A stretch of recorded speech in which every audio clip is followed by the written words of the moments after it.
Hello, Grumpy Old Fart here. It's kind of an odd video here. This a lot of my videos are odd. This one's really odd. Deals with an individual named Bob Lazar. Lazar. This man, the first time I ever heard of him, I used to listen to Art Bell on Coast to Coast AM. And this man, Bob Lazar, was on his radio program. That's the first time I heard of him. And back in 1989, Bob Lazar claimed to have been a government scientist working toward, he was tasked with back engineering captured UFOs. The technology, propulsion systems, that kind of thing. Now, a lot of his claims at the time were very, very fantastic. I mean, really fantastic. And I'm going to go into some of those claims here in a moment. But this man, he made a lot of wild claims. And it's understandable why people would look at him and go, what? You know. Because some of his claims were so far out there that they defied logic. According to him, let's get back to him for a moment. Now, he was apparently taken to trial for revealing some information because he was under a contract with the U.S. government for this. He apparently is a physicist. Now, here's another thing. His background and his education is evidently non-existent. This guy doesn't have an education record, he claims to be a physicist, and he seems pretty knowledgeable about certain aspects of science. But it's one thing to say this guy was never trained as a scientist. It's another thing to say this guy has no educational background at all. He never went to school in the U.S., which makes you wonder if maybe somebody did erase his background for him speaking out like this. I don't know. I don't know if it happened or not. I don't know.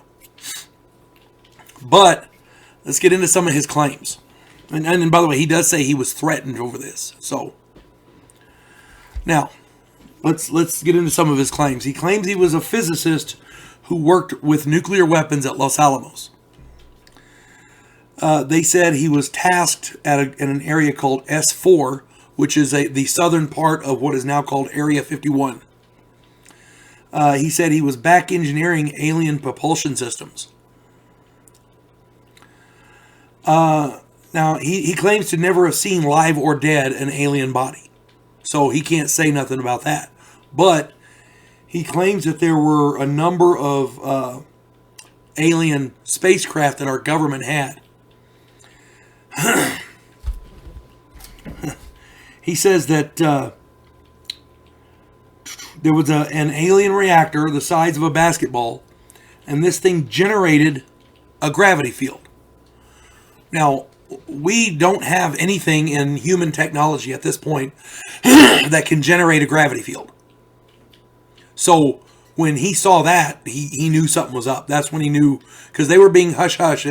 There's a concept in government called, in secrecy, in security, and it's called compartmentalization. It means you don't give anybody information they don't absolutely have to have. So this guy was back engineering propulsion systems, advanced propulsion systems, but he wasn't told where they were from. When he saw this generator that could generate a gravity field, according to his claim, that's when he knew something was up. This wasn't human technology. He says the U.S. had at least 9 alien craft. At least one of these craft was from an archaeological dig. So archaeologists dug this bad boy up somewhere. It was here. It had been here for a long time. Buried.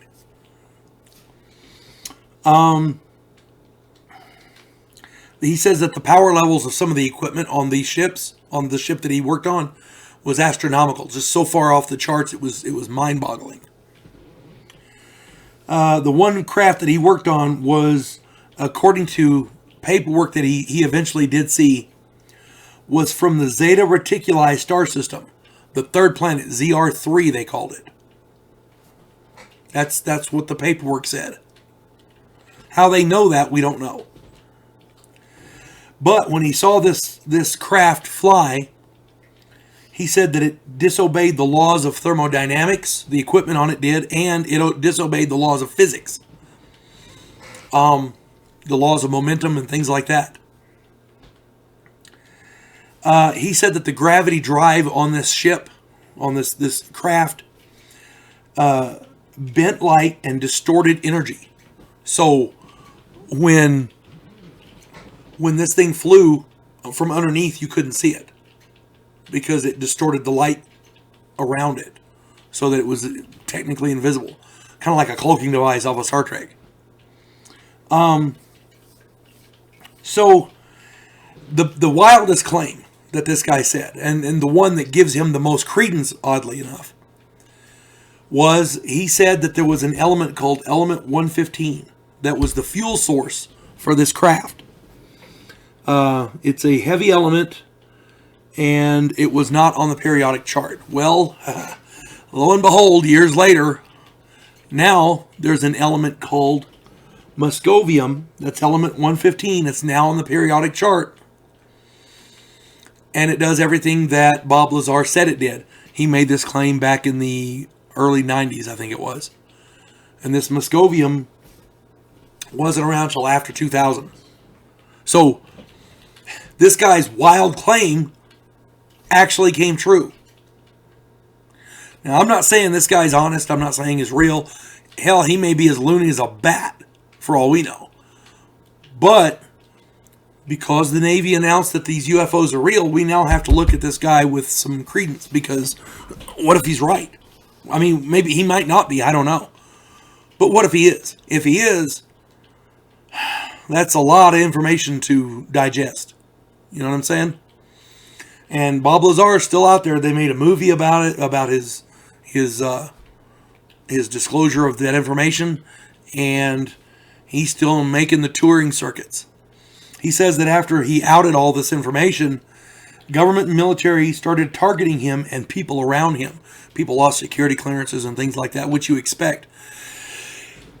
But my contention there is, why is he still alive? If he outed everything that he knew and he didn't have anything else to say, I guess that might be a reason not to kill him, but you never know. I don't know. My contention there is, if the UFOs are real, like the Navy says, all the stuff that this guy said, we now have to look at again. So there it is, Bob Lazar. Probably one of the weirdest guys ever appear on late night paranormal talk radio. Ha. You folks have a good day. God bless one and all.